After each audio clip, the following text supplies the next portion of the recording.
नमस्कार दर्शकों, मेरे चैनल पर एक बार फिर आपका स्वागत है। आज मैं अलग अलग बैटरियों को जोड़ने के बारे में बात करने जा रहा हूं और वह सवाल है, क्या मैं दो अलग अलग रेटेड क्षमता वाली बैटरियों को एक साथ जोड़ सकता हूं? और अगर हम इसे सीरीज कनेक्शन में सोचें, जब आप दो बैटरियों को सीरीज में जोड़ते हैं तो आप एक ही नेगेटिव टर्मिनल को दूसरी की पॉजिटिव टर्मिनल से जोड़ते हैं और ऐसा करने से आप वास्तव में इन दोनों बैटरियों के वोल्टेज को जोड़ रहे होते हैं ताकि एक संयुक्त सिस्टम वोल्टेज बन सके। अब अगर आप एक 12 वोल्ट नाम मात्र बैटरी का उपयोग कर रहे हैं तो ये आपको 24 वोल्ट का सिस्टम कॉन्फ़िगरेशन देगा। अब अगर इनकी रेटेड कैपेसिटी अलग अलग है तो एक बैटरी दूसरी की तुलना में तेज़ी से डिस्चार्ज होगी, या शायद मैं और सटीक रूप से कहूँ तो छोटी रेटेड कैपेसिटी वाली बैटरी जल्दी ही ख़त्म हो जाएगी या अपनी क्रिटिकल वोल्टेज लेवल से नीचे चली जाएगी, जबकि दूसरी बैटरी अभी भी चल रही होगी। इस स्थिति में छोटी बैटरी खुद को पूरी तरह से खत्म कर लेगी और उसका बीएमएस उसे बंद कर देगा, जबकि दूसरी बैटरी में अभी भी काफ़ी क्षमता बची होगी। और चूंकि ये सीरीज में जुड़े हुए हैं, इसलिए यह सीरीज कनेक्शन टूट जाता है, क्योंकि अब आपके पास पूरे सिस्टम में पूरी कनेक्शन नहीं रह जाती और आप प्रभावी रूप से उच्च क्षमता वाली बैटरी को केवल उतना ही आउटपुट देने तक सीमित कर देते हैं जितना कम क्षमता वाली बैटरी दे सकती है। और यही कारण है कि यह बहुत ज़रूरी है कि आप न केवल एक ही उम्र की, बल्कि एक ही प्रकार की और एक ही रेटेड क्षमता वाली बैटरियों का उपयोग करें, क्योंकि आप चाहते हैं कि वे लगभग एक ही दर से डिस्चार्ज हों, ताकि आप किसी एक बैटरी पर ज़्यादा दबाव न डालें, पूरे सिस्टम की उम्र कम न करें और अपने सिस्टम की कुल क्षमता को भी कम न करें। तो जवाब है नहीं अगर आप सीरीज कनेक्शन का उपयोग कर रहे हैं, लेकिन क्या होगा अगर आप पैरेलल कनेक्शन का उपयोग कर रहे हैं?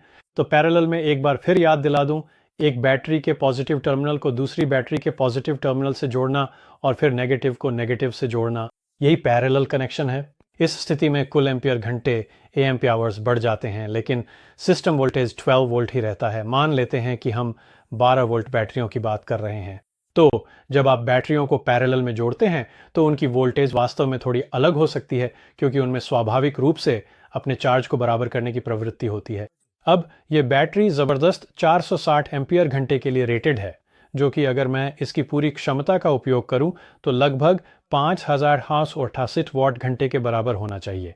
अब जैसा कि आप इसके आकार के बड़े अंतर से उम्मीद कर सकते हैं, यह बैटरी केवल 100 एम्पियर घंटे या लगभग 1080 वॉट घंटे के लिए रेटेड है। तो अगर मैं इन दोनों को जोड़ दूं तो मुझे लगता है कि मुझे अधिकतम कुल आउटपुट लगभग 7108 वॉट घंटे मिलेगा और ये सबसे अच्छा संभव परिदृश्य होगा। अब अगर मैं इसका क्षमता परीक्षण एक ऐसी इन्वर्टर के माध्यम से करने जा रहा हूं, जो कि हम करने वाले हैं, तो हमें उस 7168 वॉट घंटे का लगभग 90% मिलना चाहिए। तो इससे हमें लगभग 6400 वॉट घंटे मिलने चाहिए अगर हम मान लें कि डीसी से एसी में बदलने के दौरान हमारे एसी इन्वर्टर में लगभग 90% दक्षता हानि होती है। तो हम आगे बढ़कर इसे आजमाने वाले हैं और देखेंगे कि क्या हम कम से कम 6400 वॉट घंटे प्राप्त कर सकते हैं, भले ही इन बैटरियों की क्षमता में काफ़ी अंतर है। मेरा मतलब है, इसकी क्षमता वास्तव में इस वाली की एक चौथाई से भी कम है। तो चलिए पता लगाते हैं कि वास्तव में क्या होता है। ठीक है, हमारी पैरेलल कनेक्शन बनाने के लिए हम कोशिश करेंगे कि इन्हें जितना हो सके एक दूसरे के करीब रखें। मेरे पास यहाँ कुछ केबल्स हैं जो मैंने पॉजिटिव और नेगेटिव कनेक्शन के लिए रखी हैं। तो मैं फिर से पॉजिटिव को पॉजिटिव से और नेगेटिव को नेगेटिव से जोड़ने वाला हूँ। तो सबसे पहले चलिए पॉजिटिव जोड़ते हैं।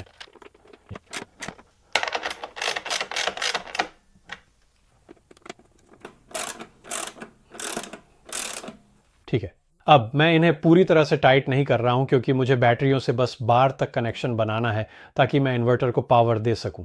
लेकिन जल्दी से चलिए चेक करते हैं कि अगर हम इस वाले के पॉजिटिव से उस वाले के नेगेटिव तक जाए तो हमें किस तरह का वोल्टेज मिल रहा है। और हमें 30.26 वोल्ट मिल रहे हैं। ठीक है, बैटरी कनेक्शन करने से पहले मैं इन्हें थोड़ी देर के लिए बराबर होने दूंगा और फिर मैं अपना 12 वोल्ट चार्जर लगाऊंगा, ये सुनिश्चित करने के लिए कि ये पूरी तरह चार्ज और टॉप्ड ऑफ है, ताकि हमें इनका संयुक्त कुल वॉट आवर आउटपुट सही तरीके से मिल सके और हम देख सके कि यह हमारे गणना किए गए मान से कैसे तुलना करता है 2 घंटे बाद। ठीक है, चार्जर अब पूरी तरह से बंद हो गया है, जिससे यह स्पष्ट रूप से पता चलता है कि हम अब पूरी तरह से चार्ज की स्थिति में आ चुके हैं। आइए अब हम वोल्टेज के स्तर को एक बार फिर से सावधानीपूर्वक डबल चेक कर लेते हैं। नेगेटिव, और हमें 1333 वोल्ट मिल रहे हैं। तो हम मूल रूप से उम्मीद के मुताबिक पूरी तरह चार्ज हैं। ठीक है, तो हमारे पास यहाँ सभी कनेक्शन हो गए हैं। इस बैटरी का नेगेटिव इस बैटरी के नेगेटिव से जुड़ा है और फिर यहाँ एक बड़ा केबल है जो बस बार्स तक जा रहा है, ताकि इन्वर्टर को फीड कर सके और फिर बड़ी बैटरी का पॉजिटिव छोटे बैटरी के पॉजिटिव से जुड़ा है। और यहाँ फ्यूज़ के दूसरी तरफ मेरे पास लाल केबल है जो डिस्कनेक्ट स्विच के ज़रिए ऊपर जा रहा है, जो फ़िलहाल ऑन पोजीशन में है। तो अब हम ऐसी इन्वर्टर को चालू करने जा रहे हैं और मैं एक ऑन एल हीटर से लोड लगाऊंगा और हम यहाँ इस छोटे वॉट मीटर का उपयोग करेंगे ताकि ये लॉग कर सकें कि इस तरह के असामान्य संयोजन से हमें वास्तव में कितने वॉट घंटे मिलते हैं। और मुझे लगता है कि मैंने वह ऑन एल हीटर पहले ही चालू कर दिया है, तो चलिए देखते हैं कि हम कितना लोड खींचने वाले हैं। तो हम थोड़ा सा ये 900 वॉट से ऊपर हैं, ठीक है। तो चलिए इसे पूरी तरह चलने देते हैं जब तक कि इनमें से कोई एक या दोनों BMS बंद नहीं हो जाते, और हम पता लगाएंगे कि इस संयुक्त 460 एम्पियर घंटा प्लस 800 एम्पियर घंटा बैटरी संयोजन से हमें वास्तव में कितने वॉट घंटे मिले। ठीक है, ये स्पष्ट रूप से बंद हो गया है और इन्वर्टर में लो वोल्टेज अलार्म आ गया है। मुझे इसे बंद करने दीजिए और शार्ट जी। बड़ी बैटरी की डिस्प्ले पर 0% दिखा रहा है, जो कि एक महत्वपूर्ण संकेत है। छोटी बैटरी पर कोई डिस्प्ले नहीं है, इसलिए उसकी स्थिति का पता नहीं चल पा रहा है।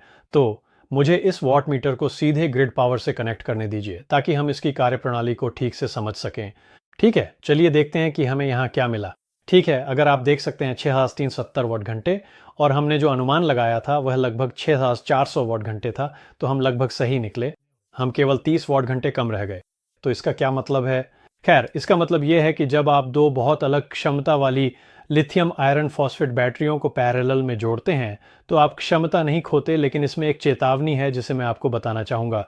इस बैटरी की अधिकतम निरंतर डिस्चार्ज रेट 100 एम्पियर है, क्योंकि इसमें लगे BMS की सीमा है, जबकि दूसरी बैटरी में 250 एम्पियर का BMS है।